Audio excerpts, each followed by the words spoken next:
Então você tem a sociedade política, né, que é o Estado, né, e você tem a sociedade civil, que é a sociedade.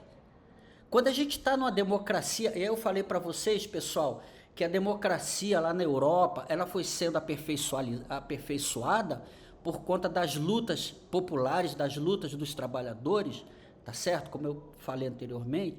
Então, você começa a pensar o Estado não só como sociedade política, executivo, legislativo, judiciário, exército, forças armadas e polícia. Você começa a pensar o Estado como sociedade política, que é isso tudo que eu falei para vocês, mais as organizações. Somos nós. Nós somos sociedade civil. A gente tem poder dentro do Estado? Não temos, porque no Estado capitalista, tal como ele tá montado hoje, você só ocupa o Estado por eleição. Se eu quiser ser presidente da República, eu tenho que me filiar a um partido, me eleger vereador, deputado, senador, presidente da República. Entendeu? Então, assim, quem não está dentro do sistema partidário, da política partidária, que é a via para tomar o poder? Você toma o poder para o partido político, na democracia que a gente vive. Então, a sociedade civil é isso. A sociedade civil, ela é a consciência crítica do Estado. Ela é aquela que vai estar sempre no pé do Estado. Entre governo e saia governo, não importa se é de direita ou de esquerda, sempre falando a voz da base, a voz da sociedade, a voz da comunidade. Você está entendendo? Quando vocês sentam com o presidente do INCRA, com a presidenta da FUNAI, com a ministra do MPI, com o superintendente da SPU, quando vocês sentam lá com o deputado que vocês elegeram, é o Estado que está escutando a sociedade civil, tá entendendo? Que a gente faz isso o tempo todo e não tinha consciência disso. Então, aí é isso, é o cara que tem o poder na mão, que é o governante ou que é o legislador, entendeu? Ouvindo aquela parte da sociedade que não é a sociedade política, que é a sociedade civil, que somos nós, né? Então, pessoal, essa é a nossa tarefa. Já que a gente não tem coragem de fazer uma revolução, já que a gente não tem peito e não herdou dos nossos antepassados, né?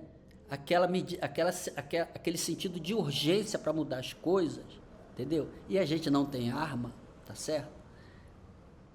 Então, é a via institucional, ou seja, a gente tem que incidir sobre o Estado. Agora mesmo em agosto, vocês estão indo a Brasília para incidir sobre o Estado. Aí eu quero que vocês retenham essas coisas que eu estou falando, né? Que vocês vão sentar com ministros, vão sentar com presidentes de órgãos lá em Brasília e aqui em Manaus também. Então é a sociedade civil dialogando com o Estado, é a sociedade civil pressionando o Estado. É a sociedade civil dizendo para o Estado o seguinte, falou, ó, tu é eleito com o voto da minha base, e lá na minha base eu estou organizado, eu vou reivindicar, eu vou fazer barulho, vou dizer que tu é um filho da puta, você está entendendo? Ou seja, no diálogo entre Estado e sociedade civil, a gente tem que saber quais são as nossas armas. O protocolo de consulta é uma arma, entendeu? Mas olha que o protocolo de consulta de vocês está sendo construído ao longo de 4 anos. 4 anos, passou rápido. 3 anos, passou rápido, né, pessoal? É muito tempo, mas passou rápido. Tá entendendo? Então, quando vocês forem na incidência em Brasília, vocês vão estar com o protocolo na mão. Aí os caras vão dizer, opa, que porra é essa? Né? A sociedade civil tá me trazendo um documento que me obriga a escutar a sociedade civil, que me obriga a escutar aquelas comunidades, a escutar aquelas aldeias. Tá entendendo como é que é o negócio? Então, são as armas e as estratégias que a gente vai fazendo como sociedade civil e como movimento social para alargar o espaço da classe trabalhadora dentro do Estado. Entendeu? Para fazer com que os interesses da classe trabalhadora, o interesse de todo aquele que é o explorado na sociedade, ele se torne o interesse mais importante em relação ao interesse da classe capitalista. Entendeu? Então, essa é a nossa tarefa. Entendeu? Finalmente, pessoal, eu quero dizer para vocês que são lideranças que vocês têm uma responsabilidade muito grande. Tá entendendo? Eu me lembro muito da parábola dos talentos, sabe, pessoal? Aquela parábola onde Jesus fala que um patrão, ele deu um talento era uma moeda, né? Esse pessoal que não lê a Bíblia, né, pessoal, é foda, né? Eles não lê a Bíblia. O talento era um dinheiro. O patrão deu um talento para um empregado, um talento para outro empregado e um talento para outro empregado e foi viajar. O primeiro empregado pegou o talento e enterrou embaixo da cama, porque ele ficou com medo de investir e perder o dinheiro e o patrão brigar com ele. O outro empregado pegou um talento, investiu aquele dinheiro e ganhou 10. O outro empregado pegou o talento dele, investiu aquele dinheiro lá, sei lá, montou um comércio, ganhou 100. Quando o patrão voltou, ele juntou os 3 empregados. Falou assim, vem cá, como é que é? Aí eu falei assim, olha, patrão, você me deu um talento, eu transformei ele em 100 talentos. Aí o outro falou, patrão, eu sou foda, você me deu um talento, eu transformei ele em 10 talentos. E você? Ah, patrão, tá aqui o seu talento. Ué, o que você fez? Eu peguei e enterrei embaixo da minha cama. Entendeu? Aí, qual é a moral da história? O que Jesus fala no final da parábola? Aquele que recebe o talento e enterra, entendeu? Esse não é um cara querido por Deus. É isso que Jesus fala. Porque se vocês estão aí e eu estou aqui, é porque tem um propósito. Quem nos colocou aqui abaixo da mão de Deus foi a nossa história como filhos e filhas da classe dos explorados. Todos nós aqui, filhos e filhas da classe dos explorados. Então Deus deu a gente um talento.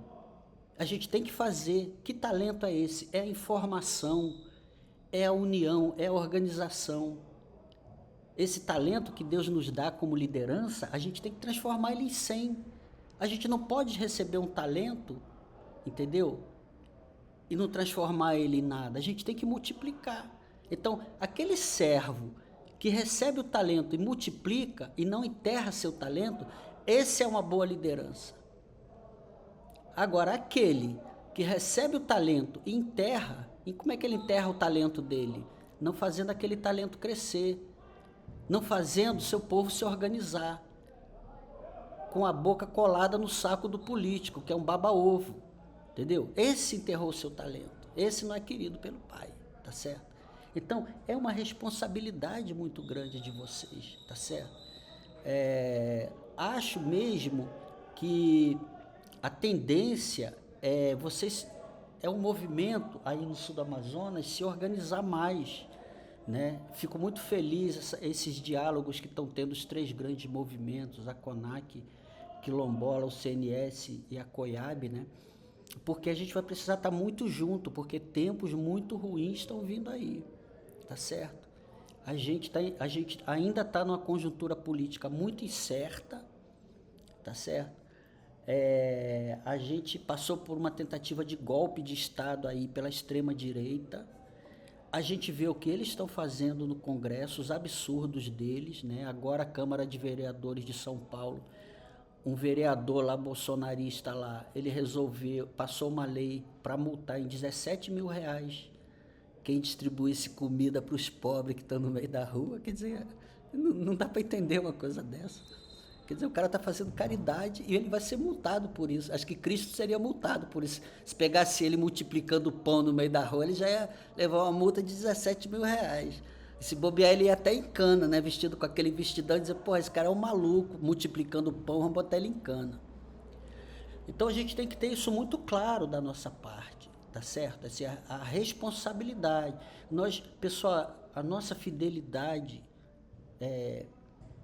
a nossa segunda a nossa fidelidade, primeiro a Deus que nos ilumina, a nossa família, tá certo? Mas tem uma responsabilidade perante a nossa comunidade, que às vezes a gente, por interesse político, por interesse econômico, ou mesmo por vontade porque tem gente que gosta de puxar saco de quem tem dinheiro, a liderança acaba vendendo a comunidade dela, entendeu? Por um benefício, às vezes, para ele sozinho, que às vezes é que nem, eu me lembro lá no Lago do Jari, ali em Tapauá, eu estava fazendo um trabalho lá uma vez, o pessoal estava reclamando do negócio dos lanços, né, lá na beira do lago. Então o lago, ele era coalhado de lanço de patrão aqui de Manaus. Chegava na época da peste, os caras levavam centenas de toneladas de peixe dos lanços. Mas aí tinha uma comunidade que o pastor recebeu R$ 300 e permitiu, sem falar com a comunidade, que era uma comunidade evangélica, que um determinado patrão botasse lanço na frente da comunidade. E o pessoal ficou prejudicado porque prejudicou a pesca dele. Você está entendendo? Então, assim, que tipo de liderança é essa? R$ 300. R$ 300, pessoal. Aquele empresário, né? Eu acho que ele deve ter levado, sabe, se ele não levou as 1.000 toneladas de peixe só do lanço na frente daquela comunidade, porque é um lago muito cheio de peixe, o pessoal lá do Purus conhece muito, né, o Lago do Jari. Se ele não levou umas 1.000 toneladas, ele levou pouco, por R$ 300, né? Então, e tem uma frase, né, que fala isso assim, ó, só para terminar. Lá tem uma frase que diz assim: não se troca o direito de primogenitura por um prato de lentilha. Vocês sabem do que eu estou falando, né? Aquela passagem lá em que Esaú, né, que era o filho mais velho de Isaac, ele era o herdeiro, entendeu? Então ele chega da caçada e encontra o irmão dele, o Jacó, em casa. O pai deles era o grande patriarca do povo judeu, Abraão, Isaac e Jacó. A gente está falando de Isaac. E aí, 2 filhos. Abraão teve um filho, Isaac teve 2, Esaú e Jacó. Um era caçador, né? E outro era agricultor, gostava de ficar em casa. Era meio bicha, tá certo? Então, o irmão chega da caçada morrendo de fome e diz assim, vê o outro irmão comendo um prato de lentilha, né? Mas ele era o herdeiro de todas as terras, os escravos, aquele monte de gente, os rebanhos, né, de Isaac. Ele era o herdeiro, Esaú. Ele chega em casa com fome, o irmão dele está comendo lentilha, diz assim, olha, eu estou com muita fome, me dá esse teu prato de lentilha. Aí o Jacó, que não era malandro, né? Ele era mais colado com a mãe. O filho colado com a mãe costuma ser mais malandro. Pegou e falou assim, ó, eu te dou esse prato de lentilha se você me der o teu direito de primogenitura. Primogenitura é o filho mais velho. Aí ele falou, não, tudo bem, é teu. Ele pegou e comeu o prato de lentilha. Ele trocou a herança dele por um prato de lentilha. Trocar o direito de primogenitura por um prato de lentilha. Essa é a tentação de toda liderança, tá certo? Abrir mão da sua missão, abrir mão da missão que ele tem, do talento que ele tem, por uma misériazinha, R$ 300, um emprego, entendeu? Claro, todo mundo precisa estar empregado, né? Mas te lembra que você é uma liderança comunitária, entendeu? As coisas para ti, elas não vêm à toa. Se lembra da coisa dos interesses? É isso. Agora você vê, uma comunidade que o presidente apoia um prefeito, aquele prefeito não é eleito, essa comunidade pode ser prejudicada, né? Não é reeleito, ele pode ser prejudicada. Então, a gente tem que ter muito cuidado, a gente como sociedade civil, porque a gente cada vez mais é sociedade civil incidindo sobre o Estado.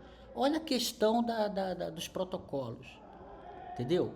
Olha como é que os protocolos eles estão subindo cada vez mais alto. Galera, se bobear, quando vocês forem a Brasília, fazer a incidência em Brasília, vocês vão falar com o ministro.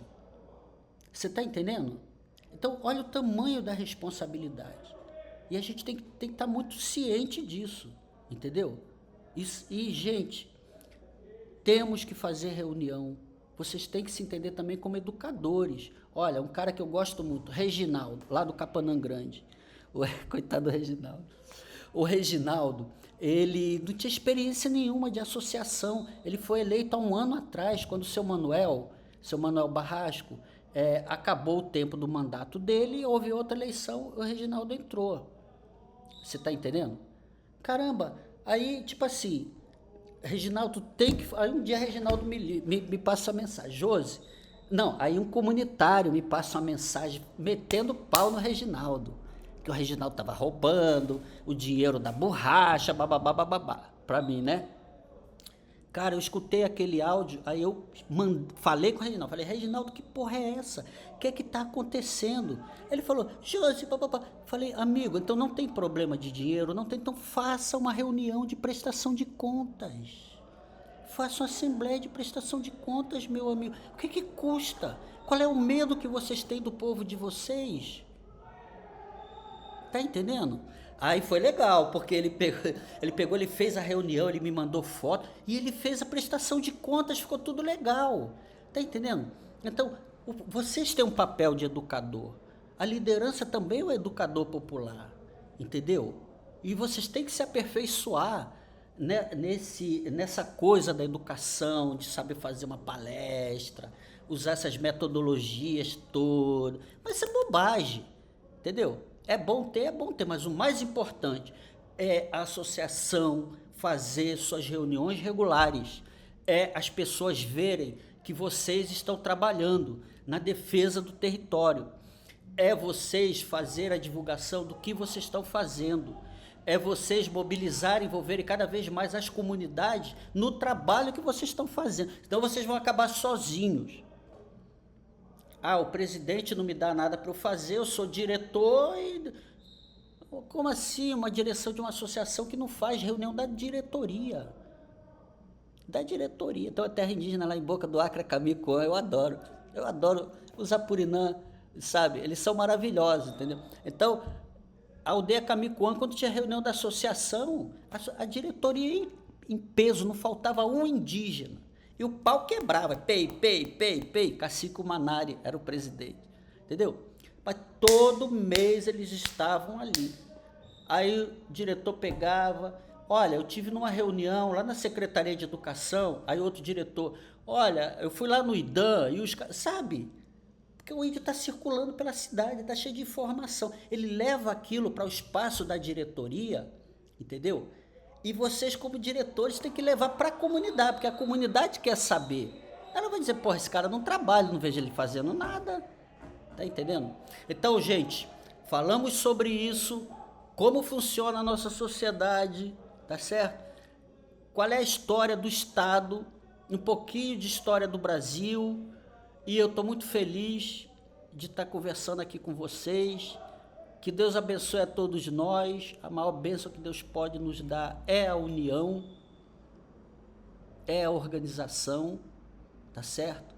Tinha um padre, amigo meu, o padre Francisco, uma vez eu me lembrei agora, ele falou uma coisa muito linda, ele dizia assim, a comunidade é a arca da aliança. A comunidade é a arca da aliança. Nosso povo brigão, nosso povo fofoqueiro, nosso povo futriqueiro, entendeu? Nosso povo muitas vezes desunido, tá certo? Mas isso é por causa da nossa condição humana, nós somos egoístas por natureza, né? Mas não seja por isso, né? Temos que fazer o nosso trabalho. A comunidade é a arca da aliança. Eu acho que essa é a última mensagem que eu quero deixar para vocês, porque a gente vai reconstruir as nossas formas de governo popular é a partir das nossas comunidades, das nossas aldeias e dos nossos territórios. Então a comunidade é a arca da aliança. E aí eu quero deixar esse questionamento para vocês. Qual é a aliança que vocês estão fazendo entre vocês na defesa desses territórios do sul do Amazonas? Qual é a aliança que vocês estão fazendo entre vocês? Entendeu? Qual é o trato que vocês estão fazendo entre vocês? Vocês se entendem como um coletivo? Entendeu? Então é isso aí, pessoal. Um grande abraço para vocês. Um beijo grande nesse domingo ensolarado daqui de Manaus, tá bom?